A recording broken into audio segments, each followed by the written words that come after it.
Okay. All right. Let's see. All right. Shalom, y'all. Shalom. Shalom. Come on in. Good to see y'all on there. Been real busy. Let's see what we got here. Okay, so want to say shalom to y'all. All right. Let me make sure my audio. There we go. All right.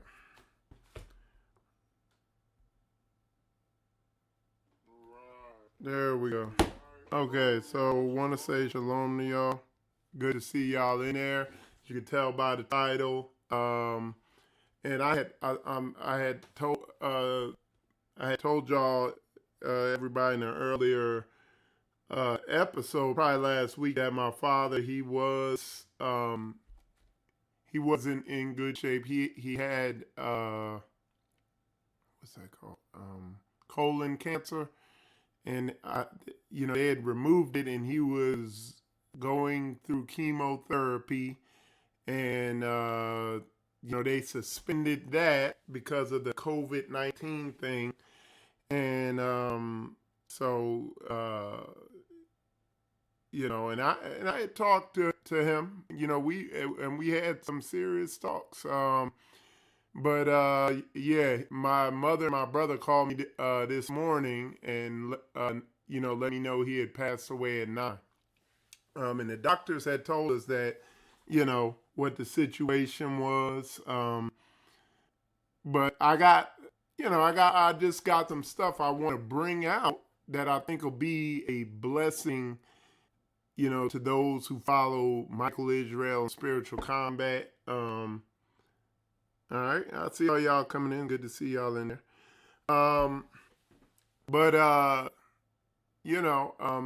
Me and my father growing up, he was in my life. I didn't realize how rare that was. I knew a lot of my friends, their fathers weren't in their life, but as I got older, I realized how unique it was for me to be black and to grow up and have a father in my life. And my father, he was a hard-working, masculine man, very social and very unselfish, very giving. You know what I'm saying? So he, it was growing up. I worked with him a lot. We used to paint houses together. He showed me how to garden. Just showed me the foundational. He was a foundational example of being a man. You know what I'm saying? And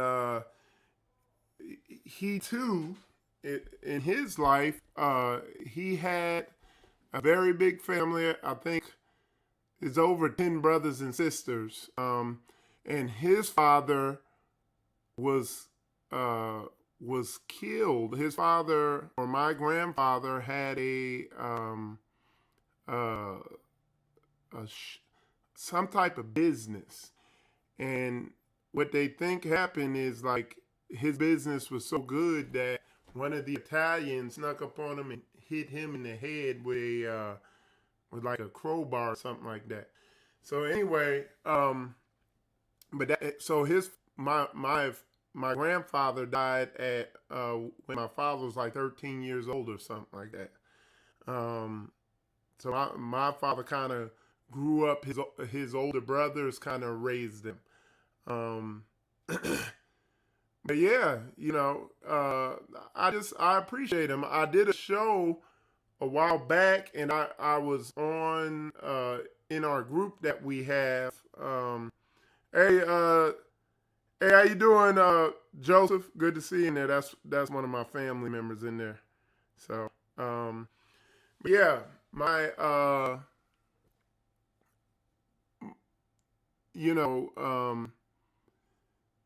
just what I realized, just even driving home today, I just realized how uh, I'm thankful that I had the experience of having a real father in my life, not like all these other, what's typical out there. What I came to find out what was typical out there.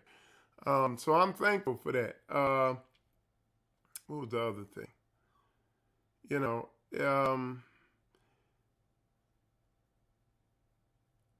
with my okay, when I I'm gonna be honest, I really realized all this and called him and thanked him and all that probably about a month or two ago, you know.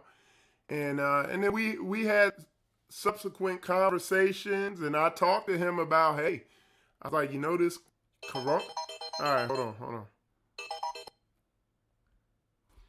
All right, so I talked to him and I said, hey, this coronavirus. I was like, you need to be careful, this, that, and the other. And basically, talking to him, I could tell that he wasn't fearful, he wasn't scared. He knows he lived his life. So that was the mindset. All right, hold on one sec. Test 1 2. Okay, the sound's off. All right, let me fix it. Hold on. So I talked to him and I said, okay. So that's just Corey. She's telling me the sound is a little low. So let me see if I can fix it. But yeah, and while I'm fixing it, I'll just keep talking. But yeah, I talked to him and I told him, hey, I know you've already had an operation because of the cancer, and I understand. I was like, be careful with this corona thing. He's like, I ain't worried about it. If it's time to go, it's basically time to go. He had lived his life. So I'm saying that to say he wasn't all freaked out and scared and all that. He understood what his condition was and what the situation was. All right, hold on.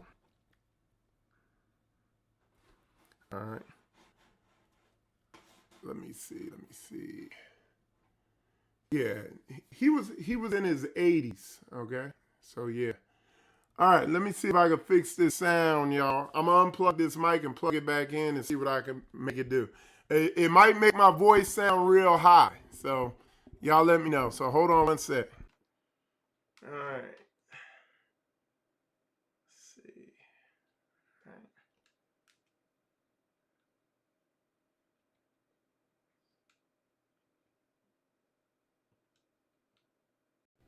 All right. Now, all right, hold on. Let me mute this. All right. And let me see how it sounds now, y'all. It might make my voice sound real high. So, y'all let me know. So, hold on one sec. Let me see. Test 1 2.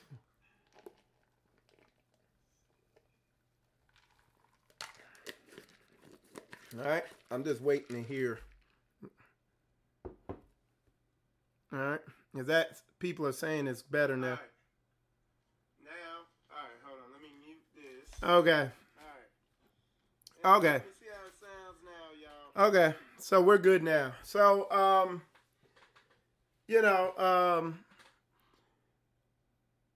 but what I wanted to come on here, and talk about, is honoring your father and understanding the importance of a father. And if you don't have a father or a daddy or whatever term you want to use, all right, appreciate it. I appreciate it. But if you don't have if you were fatherless growing up, the Most High is your father. He will.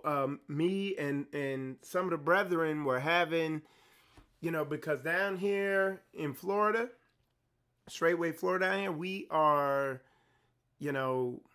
after all this stuff that's transpired with this COVID-19 thing and all the stuff you can foresee coming, we're adamant, or I'm adamant about everybody getting their house in order, truly walking and becoming real men. I said, my father, he laid the foundation of masculinity for me. Some of the things I could say, without a doubt, he taught me: don't take no shit from nobody. Don't fear no man. Okay. And with some others, and just a solid work ethic. Be a man of your word and be generous. And that's some of the hardcore foundational stuff he taught me, that he exemplified. The biggest thing he exemplified was just masculine qualities, not weak, effeminate qualities. And I know that's something I harp on because it's a plague today. And it's something that with spiritual combat is something that I've went out and I seek to deliver men from, because it could be disastrous as you move forward in life, when you get in relationships, when you get in a marriage. Like I said, that's some of the core foundational basic things that he exemplified, he exuded, just from me hanging around him, working with him, always trying to be around my father growing up, tagging along with him, trying to, hey, where you going, Dad? All that growing up, it's soaked into me, whether I knew it or not, And I thank the Most High Yah for it. I thank him for it. I'm honoring my father for it. You know what I'm saying? I still, growing up, as because our family, like any other family, little after I got in the military, they got divorced. There was issues going on, but I had two good parents. I grew up in a solid home. Now it was this that we had our dysfunctional stuff. Trust me, you can make a movie about it, but I'm here. I've defied the odds. I'm a 43, 44-year-old black man, married to a black wife with two wonderful children. I have a brother. He has 3 children, 1 boy now, married, older than me, and I have a half brother that I'm going to be reaching out to. His name is Stuart. I'll be reaching out to him, and I have a half sister, and shout outs to them. So, like I said, we've defied the odds. I mean, my father, he lived all the way into his 80s, saw his grandsons and granddaughters, That's a blessing. That's most people can't say that. That's why I'm not up here. I wasn't walking around with depression today when I got the call around 9 o'clock. What this has did is lit a fire under me like none other. I'm going to continue shaking heavy, moving hard, waking up brothers and sisters, teaching men to be men and helping women be women.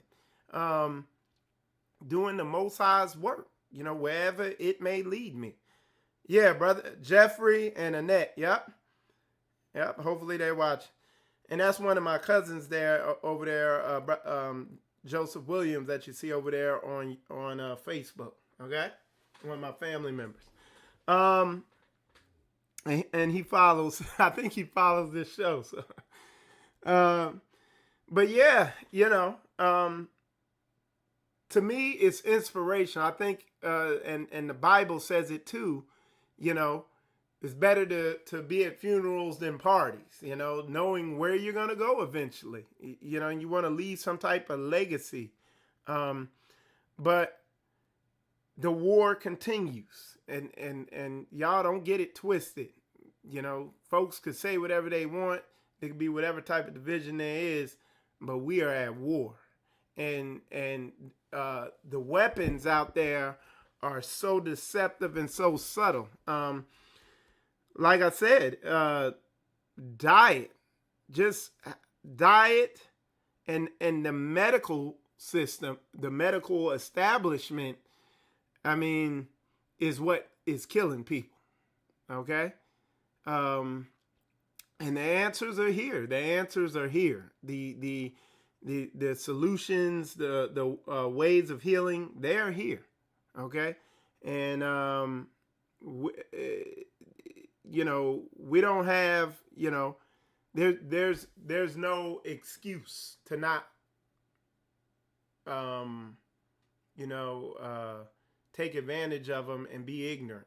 Because even I, like me, I mean, when I was in the military, and most people between, like with me, it was alcohol, drinking alcohol, you're abusing your body. Because I was an alcoholic while I was in the military and stuff like that. Chemicals, the chemicals we work around. And then the biggest thing, the food we consume. Those, man, them things there, uh, it'll get you, man. It'll wear your body out. And the Most High has given us foods to detox our bodies. And like I said, Brother Yaki, and the information he's bringing out, how he's studied all the diseases and studied all the foods and studied all the nutrients in the food so you could get proper healing. You know what I'm saying? It's imperative that we embrace that under this warning that we have.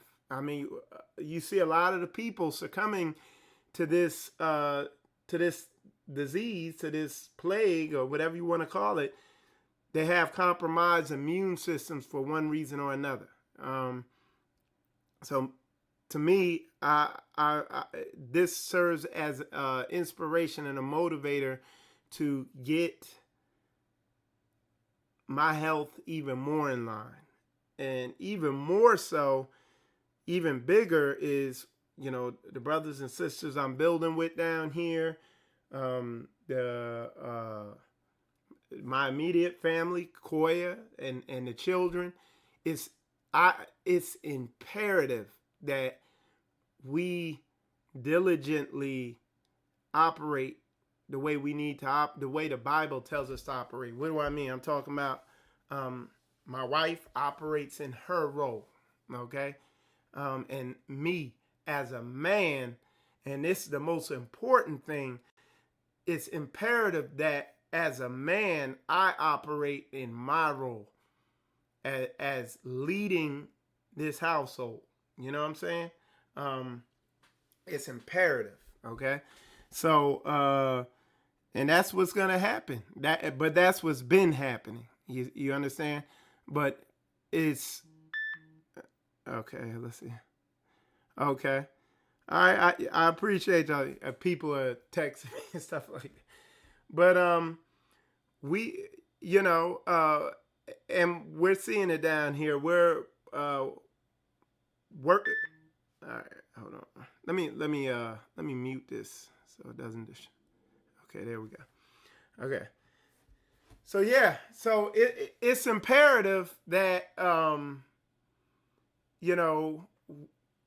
we diligently adhere to the script, not just in word like most people do, but realize that it's actually very practical. When you study what's in that word and what it's really saying, it's actually very practical. It actually guides you on what you need to be eating and what you need to be careful from. There's a lot of people who are, there's a lot of theories, or what I've been seeing far and wide across the board is everybody saying, oh, well, this is what they're doing. Well, it's interesting because they're doing this and they're plotting this and the elites are doing this, that, the other, blah, blah, blah. At the end of the day, if we stay in the book, we eat correctly, we take care of our health spiritually, but literally too, because the one thing we do know is that, most of this food's poison. and the Food and Drug Administration is in direct relationship with the Medical Association. I mean, they make a money off killing you slowly. I mean, they make money giving you the poison, and they make money so-called treating the symptoms of them poisoning you. And so if we become aware that that's going to greatly empower us. And I realize that. So that's a big thing. But let me see. All right. See, and I appreciate y'all. Your condolences. I appreciate that. Thank you, y'all. But these are learning. It's learning time. Time to shake and move, and be about the Father's business. We gotta really walk this thing out because, for all of the theories and on where all this stuff is coming from and who did it and why and this, that, and other, the one thing you can say is it's a plague of global proportion, of biblical proportion.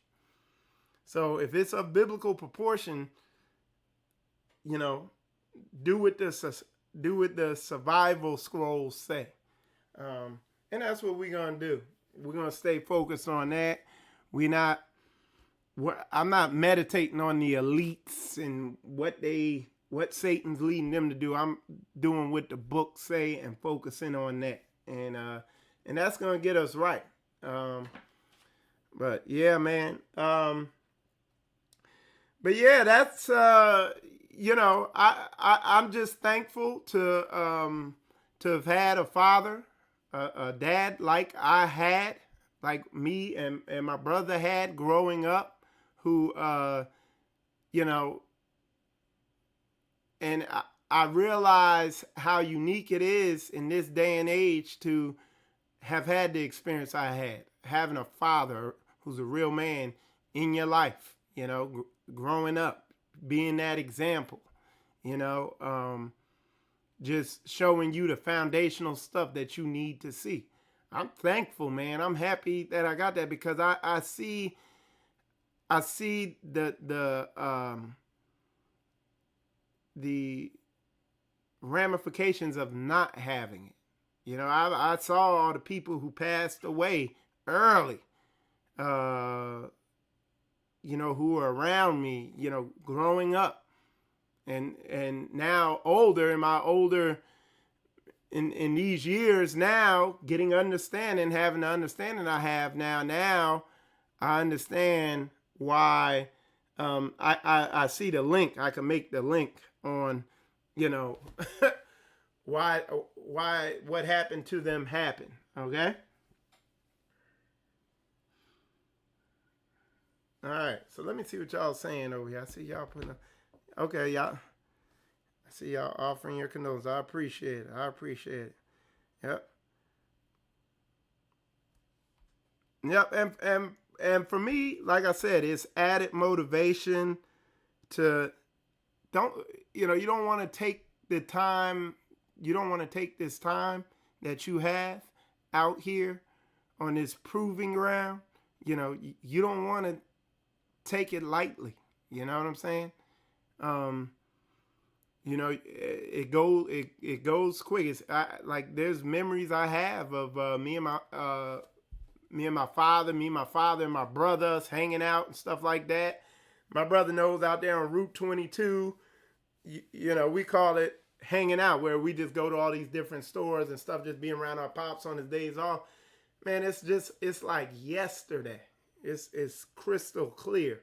So it's good. It's good. I am thankful, overly abundantly of, like I said, where the Father has got me in my life, what he's doing and what he continues to do, where he continues to lead me, And like I said, where he leads, I'm a follower. No respect of person. Just keeping it 100 about this book all day, every day. You know what I'm saying? But anyway, with that said, I'll probably be going, what time? Okay. Let's see, today. Yeah, I might be going live later on. Definitely tomorrow morning, because I got some lessons. We've been real busy out here. Corey has been real busy, real engaged, really trying to make things happen down here. But I got a bunch of stuff I'm going to be going over, bringing out. Just about the time, kind of along the lines of, I'm going to get more into what I've been talking about. We're going to get after it more about just having a spirit of boldness, not a spirit of fear, and just really breaking that down in a biblical way to encourage brothers and sisters out there in their relationships. You know what I'm saying? But anyway, with that said, man, appreciate all y'all offering your condolences, and I appreciate y'all. Think we're gonna continue on. We shaking heavy. We moving hard.